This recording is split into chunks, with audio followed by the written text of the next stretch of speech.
巧不巧，車過戶到你名下；好巧不巧，你開着一台寶馬車到了現場；又好巧不巧，從你車上搜出了2瓶酒，跟受害人的條形碼、編碼、出廠日期一模一樣，太巧了！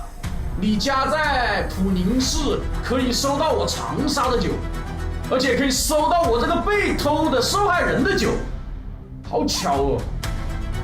在你家中搜出了跟這個案子有關的同一個鞋印的鞋子，你真巧，又剛好穿着現場嫌疑人同款鞋子出現在現场。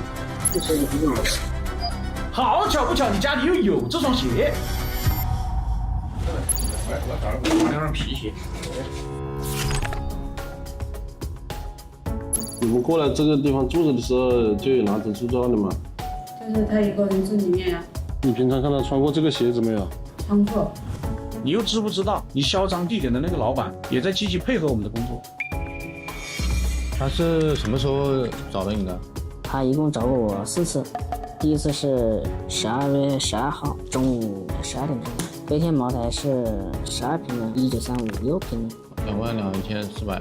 第二次12月17號找了一次，45。第三次是5箱的1月8號，最後一次也是5箱。你以為你就說啊，我熬個24小時，警察就會放我？你這裡想屁吃，真的。反正我不知道。你不用覺得自己天衣无縫洋洋得意，因為我看你這個樣子，我真的很想笑，你知道嗎？幾個關鍵證物已經可以刑拘你了，你這個筆錄不重要的，我只是在這裡勸你向善。你懂什麼叫零口供處理嗎？我們國家法治建設已經從由供推證，已經轉換到由證推供了。我只要周圍的證據做扎實了，證據鏈閉環，我一樣可以送你進去。所以你反覆在問我，哎，警官跟這個案子有關嗎？沒關。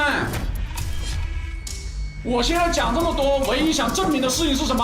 我想告訴檢方，告訴法院，你是個滿口謊話的人，你是個只會撒謊的人。